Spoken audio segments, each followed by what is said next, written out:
look at me, find here without you. I can see that you're doing pretty well too. I guess we're good at pretending. Can't you see I've nowhere to hide now? Let's see, figure this out right now. Unless we both decide to let it go before we even try. I know I lose my head, but I want you to understand that this ain't got nothing on me and you.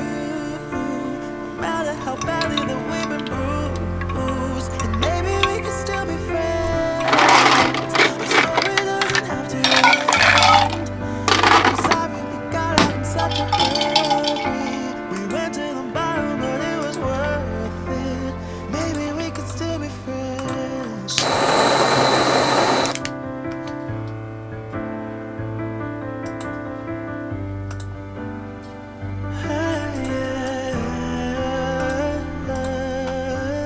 这2年拍了100多支露营车泊的纪录片，经常收到私讯问我们用什么器材拍摄，用什么工具来剪辑，还有我们这段时间入手上百万的露营装备，到底是怎么选购和收纳的呢？嗨，大家，如果你是第一次来到这个频道的朋友，你好。我是 J， 我是一个自由接案的露营人。台湾陆客这个频道是记录我和 Anna 的户外生活，大多数是露营车泊和我们觉得值得分享的好物开箱影片。如果你对户外生活有兴趣，可以订阅我们的频道参考看看。这支影片最主要是想要跟大家分享一个露营拍片仔的生产力桌面是什么样子。影片最后还有礼物要分享给大家，请一定要看到最后。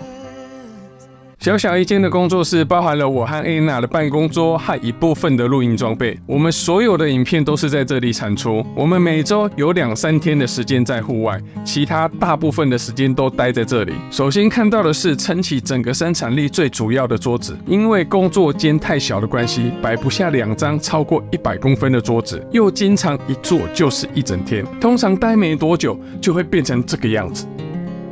为了我们的腰骨，我们决定改用电动升降桌。站着工作相较坐着，比较不会有姿势不正确导致腰酸背痛的问题，也比较不会养出大肥肚。在网络上做了很多功课之后，我们找到 Funtech 有推出小坪数也适用的升降桌 Mini 双柱电动升降桌。我们选择的桌板是宽度100公分、深度60公分的纽西兰纤维板，密度高，不容易变形，大小刚刚好，能够让我们的工作室放得下2张桌子，还不会挡到门口的进出。我们在官网看到有各种尺寸和颜色能够选择，还可以直接 3D 线上配置，不用出门也能在网页上使用 3D 的方式，从各种角度配置专属于你的升降桌，超级方便。我们的 mini 升降桌使用2节式的双电机，升降高度最低 70.5 公分到最高119公分。想要坐着办公、躺着追剧、站着简便，随心所欲。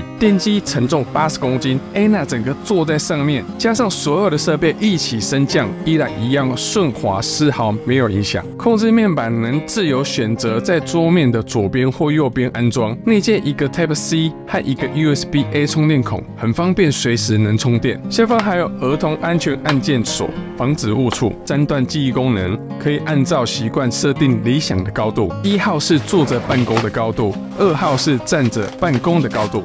3号呢，是我们一边追剧一边超慢跑运动时候的高度，一按就到定位，超方便。如果空间允许的话，桌面当然还是选择越大越好，就跟露营一样，桌面空间永远都不嫌多，只怕要用的时候桌面空间不够，还要换桌子更麻烦。实际使用过，我们会建议直上3节式的升降桌，差没多少钱，可以换来的是升降速度更快、更安静，高度调节范围更大。大，从小朋友用到成年都没有问题。承重甚至能放上2个 Anna， 等于是所有的配置都更好用、更方便。桌面比较小，所以我们有搭配 Fountain 的桌夹式增高架，让桌面增加使用的面积。萤幕放上去，还可以随时调整适当的视角，尽量避免乌龟颈的情况。无论是大桌子还是小桌面，都很推荐使用。觉得桌子空空的，就有理由可以买更多的东西来放满它了。旁边是桌夹式的桌上型延长线，办公桌一定少不了用电。这个延长线最高提供1650瓦的供电，后面有2个 AC 插座和安全开关，方便萤幕、手机这类长期不会插拔的电器供电使用。前面有3个 AC 插座和最高支援25瓦供电的 USB-A 和 Type-C 可以使用，就很适合临时要用电，不用爬到桌子下面或者是翻到桌子后面去找插座。而且一般的延长线插拔都要一只手压着延长线，另外一只手拔电源，斜角向上的设计，一只手就能够稳定的插拔，好看又超级方便。跟着延长线一路延伸到桌下的开放式极限槽，把大部分乱七八糟的电线都可以集中收纳在里面。没办法收纳的线就用束带来固定，视觉上就不会看起来杂乱无章，甚至还会干扰工作效率、生活品质。增高架上面放的是 LG Xbone 360蓝牙音响，它有独立3颗单体的高中低音，音效是真的不错，还有 IP54的防尘防水，带出去露营车泊使用也是很 OK。在户外放点轻松的音乐，加上可调节的 RGB 灯效，氛围感直接拉满。使用过这么多蓝牙音响，觉得这颗真的很可以，听歌看剧能有更多的沉浸感受。我的电脑是今年才购入的 Mac Mini M2 Pro， 会选这台是因为小小的一台不占空间，还能够瞬剪 4K 影片，偶尔玩个 CSGO 也没问题，感觉可以用好一阵子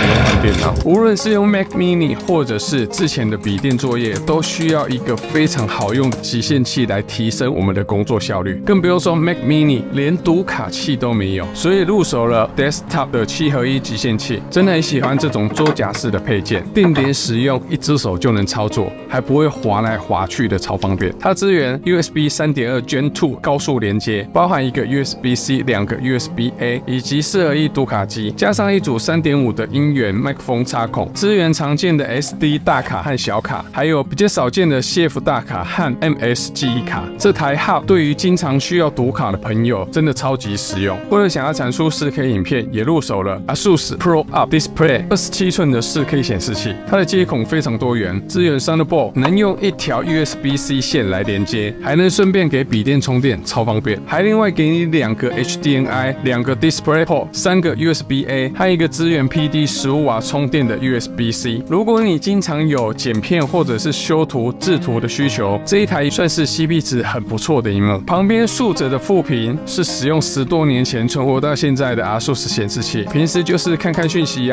找档案来使用，不用的时候当成电子相框看着也是不错。为了之后升级双 4K 萤幕，已经先做好了准备。J5 Crate JCD3199， 它是12合1多功能的扩充基座，非常好用。它能够突破 MacBook M1 跟 M2 外接单萤幕的限制，能同时连接2台 4K 显示器。如果用笔电，就等于有3台萤幕可以使用，多工作业超方便。内建 RJ45 外接网路副，支援最高1G 高速网路，提供2个 USB 10G 和2个 USB 5G 的连接副，连接副很够用，而且传输资料快很多。搭载 SD 大小卡的读卡器，抠档案资料没问题。搭配 JUP2290 100瓦的电源供电器使用，能启动支援最高15瓦的磁吸无线充电，基座还能够直立使用，爱怎么摆就怎么摆。相容 iPhone 的 MagSafe， 手机往上一放就能够快速充电。特别的线材收纳槽设计，方便收纳自带的连接线。100瓦的电源供电器上面还有一组额外最高输出12瓦的 USB-A 可以使用，加上 USB-C 最高输出87瓦，这样就能同时帮2台设备供电。萤幕上面的挂灯是来自小米，不到1000元的 CP 值，应该也没有其他更好的选择。使用挂灯之前一直都觉得应该不太需要，但是加上挂灯后，比没有加好上很多。非对称光线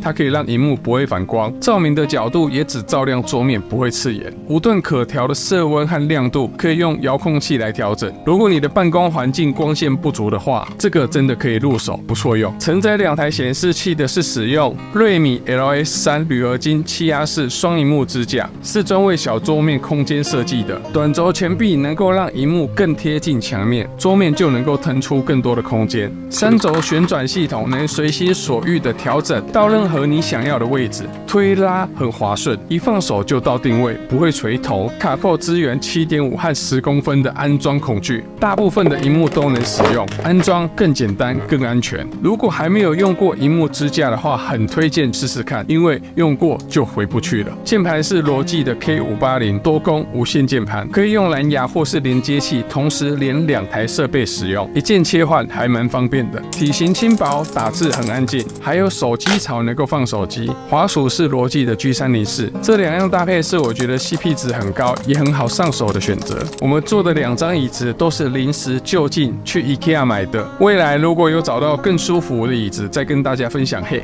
嗨，大家，我是 Anna。接下来看到的是我的桌面。今年开始，短影片片量比较多，常需要带来带去，所以笔电比较适合我。这台是2020年的 MacBook Pro， 用来剪短影片非常够用。电源搭配的是 J5 Create 67瓦氮化镓迷你电源，氮化镓技术让充电变得更快，体积变得更小，带出门使用很方便。电源连接到的是 Darkcase 智慧型10合1极限器，整体是铝合金打造的，无论是看上去拿起来都超有质感。中间萤幕面板可以显示设备连接状态有没有连上，一眼就能判断，还能同时接2个外接萤幕。RJ45 接口支援 1G 以太网络，3个 USB-A、2个 USB-C 接口及2个记忆卡槽，最高支援10G 传输速度。用极限器外接的显示器是小米 A27i， 27寸的萤幕 ，IPS 的面板，1080p 的解析度，100赫兹的更新频率，日常使用剪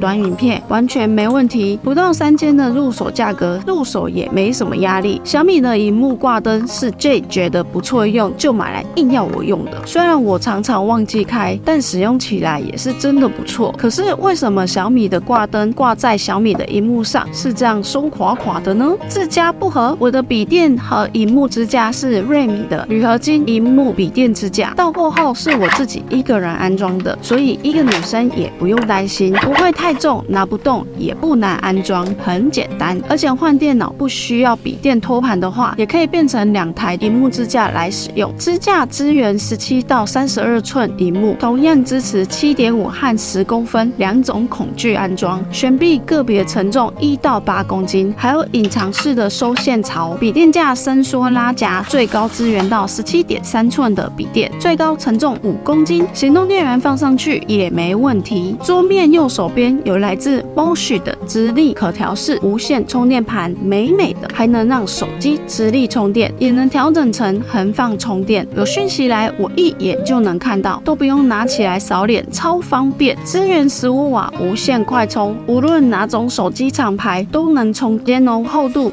5mm的保护壳，可免拆除保护壳进行充电。我们用的 Bosch 皮革保护壳，厚度也是很扎实，完全没问题。换了这个保护壳后，其他的手机壳就没动过了。环保皮革拿起来不溜手，支援 MagSafe， 还有抗刮耐磨、防污的耐用性，搭配仿铸造纹路的金属镜头框，真的是很好看。金属键按起来的手感也真的很不错，这是我们这阵子最满意的手机壳。我们觉得无线充电在一个定点一段时间不会拿起来使用的话，比较适合。如果要一边充电一边使用，或是预定的时间快到了要出门，那还是 Rewind 100瓦氮化镓充电器比较好用。3个端口同时供电，总输出到100瓦，11分钟就能把 iPhone 15从32%充到53%。除了在家里用，现在出门或露营都会带着它，很好用。键盘和 J 的一样，是罗技的 K580， 滑鼠是罗技的 M171。我比较习惯用这种小一点的滑鼠。承载这一切的 Fonte 升降桌，我也很喜欢，很实用。自从换了升降桌后，不会做到腰酸背痛，可以调整自己舒服的高度。桌子4边有倒角，使用起来更安全。桌边我们选择有弧面面的，手放桌面，工作时才不会刮手。搭配夹桌式增高架，让桌面多了置物空间。桌夹式延长线真的是我的救星，以前都要弯腰到桌下，现在在桌面就能直接搞定。而我们大部分的3C 工具都收纳在我们2张桌子中间的防潮柜。北部很潮湿的气候，家里备一件像 Velino 这样的美型防潮柜，应该是所有人收纳的标准配备。除了收纳3C，还可以当成鞋柜，让鞋子穿进去不会再感觉湿湿的，很不舒服。当成包包柜，让你的名牌包不担心受潮发霉，钱都飞走了。这一咖是亚麻灰的主色，搭配原木纹的柜角，摆在家里的任何角落都很好看，不会像传统的防潮箱摆在那边，把家里搞得像机房一样。它使用日本厨师晶片，防潮不需要耗材，也不用倒水，符合现代人的需求。不用像缴月费一样，每个月都要买耗材，也不必像除湿机一样，每次启动就要定时动手倒水，超麻烦。气密磁吸门轻轻一推就密合，触控面板显示资讯简单明了。像我们就是设定弱档除湿和光触媒净化空气，24小时都开着，耗电量也大概只有2颗 LED 的家用灯泡而已。小小的花费可以换来贵重的3C 和名牌包，都不会被潮湿的问题困扰，超值。最后看到的是装备收纳墙，有我们经常使用的装备，也有还没开箱的装备。经常有路友问我们，入手那么多顶帐篷要怎么收纳和保养？我们觉得经常带它出去晒晒太阳，不要让它闷在家里。收藏在家的帐篷、天幕，一定要注意的是除湿防潮。除了定期打开除湿机，最近也入手了山水的小直径除湿器，重复吸湿、除臭、防霉是它的基本功能。最棒的是，它不用更换耗材，不用排水，全家的除湿盒每个月一直换也是一笔钱。而且小直径还能吊挂，不怕打翻，高达3万颗的除湿粒子，吸满水能从干湿显示窗一眼辨识，放上还原座，最快3小时就能重复使用，超过4小时就自动断电，没有安全的顾虑。原本只入手2台试试看，觉得能再多入手几台，真的蛮好用的。